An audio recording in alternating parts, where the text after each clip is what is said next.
For more than 20 years, Terpsicorps Theatre of Dance has defined contemporary ballet in Asheville. Founding director and choreographer Heather Maloy recruits young dancers from companies around the country to spend about 5 weeks working up new material and favorites from the company's deep repertoire. Terpsicorps is now readying a program called AscenDANCE, with performances July 23rd through 25th at the Wortham Center for the Performing Arts. I'm Matt Peiken, the founding journalist of See Here, covering the arts and culture of Western North Carolina.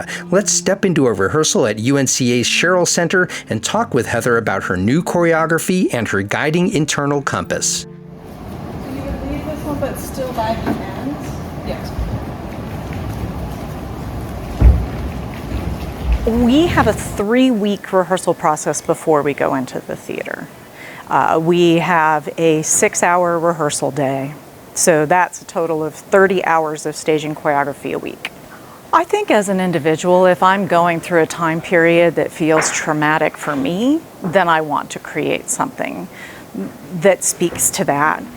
Even though, Helene, we've gotten past a lot of the things, the world in general has not gotten past a lot of things, and I wanted to create another evening that had a similar spirit of people rising up so you can walk out of the theater and feel better.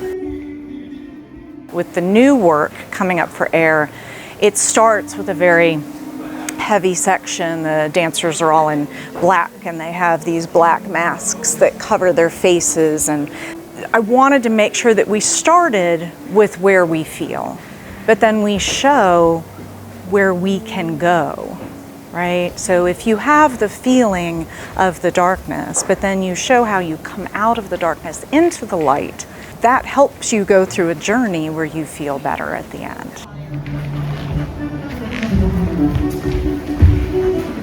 I feel like at this point it's so intermeshed with who I am as a person. I cannot imagine, I mean, I'm sure I will someday because I'll just be too old to walk in here and choreograph anymore, but I just think it's who I am, that Terpsicorps is such a part of my identity.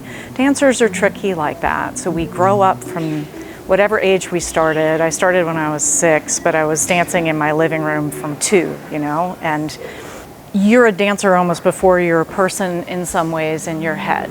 So when you retire from that and you're trying to figure out what you do next, it's almost like someone who has an addiction and they're like, well, I don't drink anymore, I just take vitamins all day, or I just jog all the time. That sort of addiction to having a need for an identity that's artistic and something you're passionate about, it needs a new avenue.